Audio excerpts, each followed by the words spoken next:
Europe 1, en direct du Festival des Vieilles Charrues. Émilie Mazoyer. Dans la loge de Feu Chatterton, parlons des rythmes. Rythme de sommeil, rythme, routine beauté avec Feu Chatterton, car vous êtes beaux, vous êtes frais comme des gardons. Bonjour messieurs. Bonjour. Comment faites-vous pour rester aussi frais alors que vous êtes en pleine tournée des festivals? Là, vous enchaînez ce soir au Vieilles Charrues, c'est votre 4e concert d'affilée en 4 jours. Ouais. C'est une illusion. C'est une illusion, ouais. Donnez-moi votre secret de beauté. Il y a de multiples secrets. Moi, je vais vous livrer le mien, c'est très simple. Le thym est mon meilleur ami. Le thym, oui, le branchage, quoi, le feuillage, le thym, quoi. Les conseils d'Arthur. Voilà. Thym, banane. Arthur, c'est mon régime. Le thym qu'on met dans le poulet. Le thym. Le thym, exactement. Bien sûr. Et alors en infusion? Ouais, alors ouais. Tu le fumes? Non, non, non, en infusion. Ouais. Sachet de thym. Ouais. Ou thym frais d'ailleurs, qu'on peut cueillir dans la garrigue. Ouais. On le met comme ça en botte dans le verre. C'est top. Avec de l'eau bouillante. Ouais. Pas de citron, rien, juste du thym. Parce que vous voyez, j'ai une voix particulière. Du coup, j'ai exploré un peu tous les secrets, de beauté, quoi. C'est ça. Et le thym, c'est et la banane, sinon, pour le régime alimentaire. D'accord, thym, banane. Et toi? Moi, j'ai pas le secret, c'est qu'on a une super équipe et qu'on peut se lever très tard. Et franchement, ça, c'est une chance qu'on a parce que, honnêtement, on s'est réveillé à 14h. Personnellement, je me suis réveillé à 14h alors qu'ils sont sur le pont depuis ce matin. Ah oui. Donc, même si on s'est couché très très tard, parce qu'on est en bus.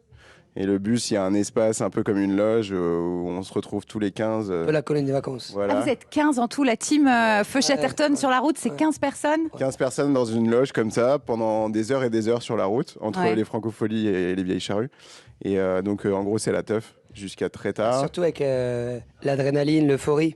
Ça Oui. aussi, il y a 2 ans, on s'était habitué à maîtriser un peu ce rythme. Là, c'est de nouveau notre anniversaire tous les jours. Donc, Oui, il y a après le c'est une concert, vraie c'est hyper fête. difficile de redescendre. ouais. Quoi. On joue tard, le bus part vers 2h du matin. C'est un rythme de vie un peu décalé.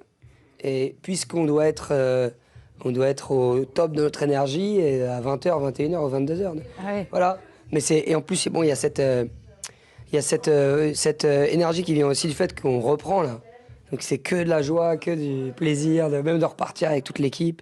Ah ouais. Là, ce soir, c'est notre dernier jour en tourbus avant fin juillet. Donc On va en profiter encore. Mais demain matin, on se réveillera à Gare de Lyon à 9h du mat. Ça sera moins drôle, je pense.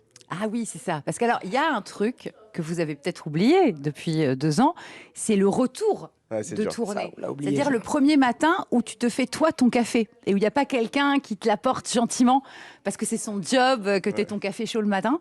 Et ça, c'est une petite descente un peu particulière. Est-ce que vous l'anticipez déjà? Donc c'est demain matin, Ouais, ça. demain matin. En plus, quand on arrive à Gare de Lyon, on doit vraiment sortir du bus à 9h. Parce que le chauffeur, il préfère tout un parcours, etc. pour rendre le bus.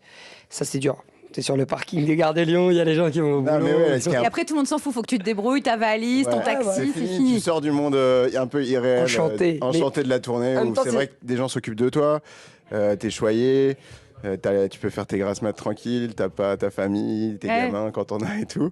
Donc ça va être un petit choc demain matin. Le pire, le choc le plus grand pour nous, c'est que tu arrives à Gare de Lyon et tu sors et t'as des gens qui vont au travail. Ah oui. Et qui, nous, c'est pas notre rythme de vie, on est très décalé et c'est la chance qu'on a d'être musicien. Du coup, tout d'un coup, tu te dis, putain, en fait, il y avait un monde, il y avait plein de choses qui se passaient pendant que j'étais 4 jours sur un petit nuage. Donc, je pense que demain matin, ça va être. En même temps, moi, je trouve ça. Ce que j'aime aussi, c'est par exemple hier, on était au Francofolie de La Rochelle sur la grande scène, immense esplanade et tout. Et la loge pour 5 musiciens, elle est minuscule. Et là, on a 4 fois ce qu'on avait hier. Ouais. Et on est tous les 5. Et ça, j'aime bien aussi ce truc de. Voilà, l'envers, il te ramène un peu un équilibre. Oui. Il y a des choses enchantées et il faut vraiment profiter parce qu'en fait, tout ça, c'est du spectacle. Et j'aime bien l'idée que ça tient avec des petits fils, en fait. Ouais, mais surtout cette année. Ouais. Surtout cette année, on salue encore les festivals qui ont réussi à se monter, parce que voilà, 2021, c'était pas évident.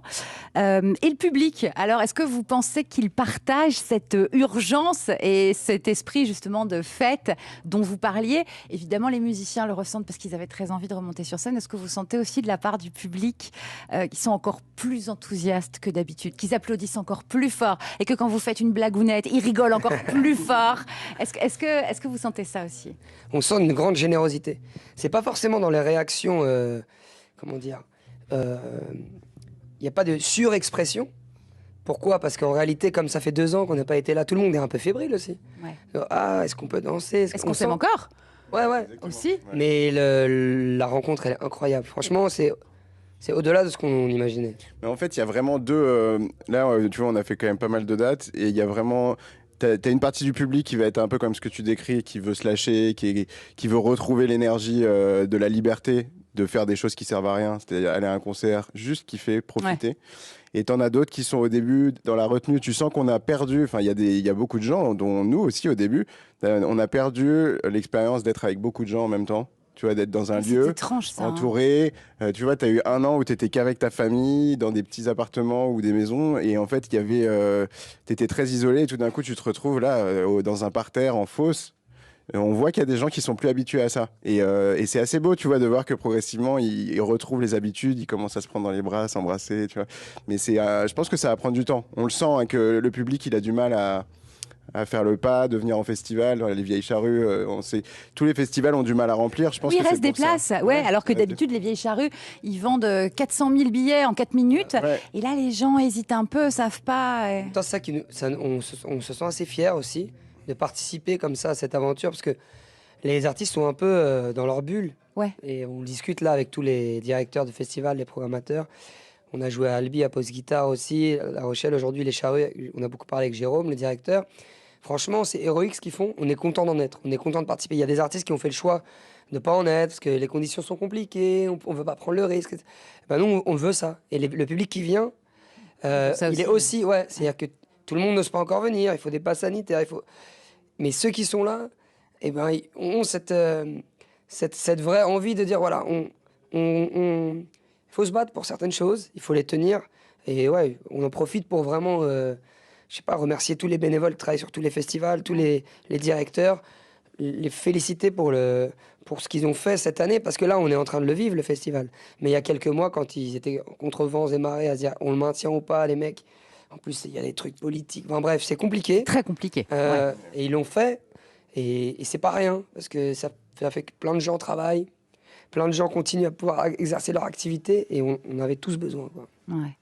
Ça fait presque des émotions en plus, non? Aussi. Déjà que ça doit être émouvant. Moi, je ne saurais jamais. Je ne monterais pas sur une scène pour chanter et comme ça faire du bien aux gens. Pourquoi? Mais... peut-être un jour. Oh non, vaut mieux. Le pays n'est pas prêt.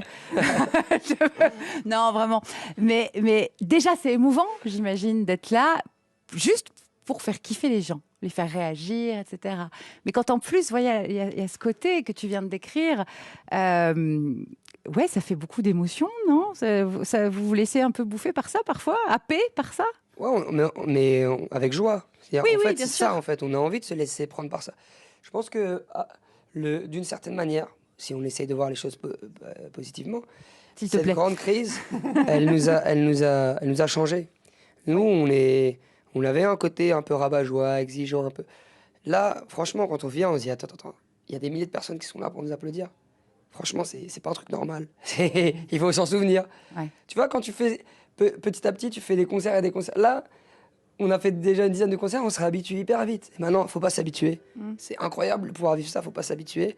2 ans sans nous ont permis de nous en rendre compte. Donc, on vient vraiment avec cette envie de prendre et de donner la joie. Ouais. Et rien que voir des sourires. Combien de temps on a eu des gens, on voit que les yeux.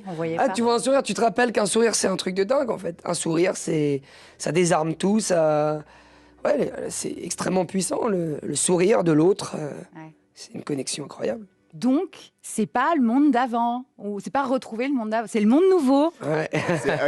C'est le monde nouveau. Ouais. C'est ce qu'on espère. En tout cas, si les gens, et puis si les musiciens, tout le monde est tout le temps heureux et capable de se rendre compte de la chance qu'il a de faire vivre ces moments-là, je pense que le monde nouveau sera cool. Souvent, le monde nouveau, c'est le monde d'avant qui a bonne mémoire. Voilà, c'est ça.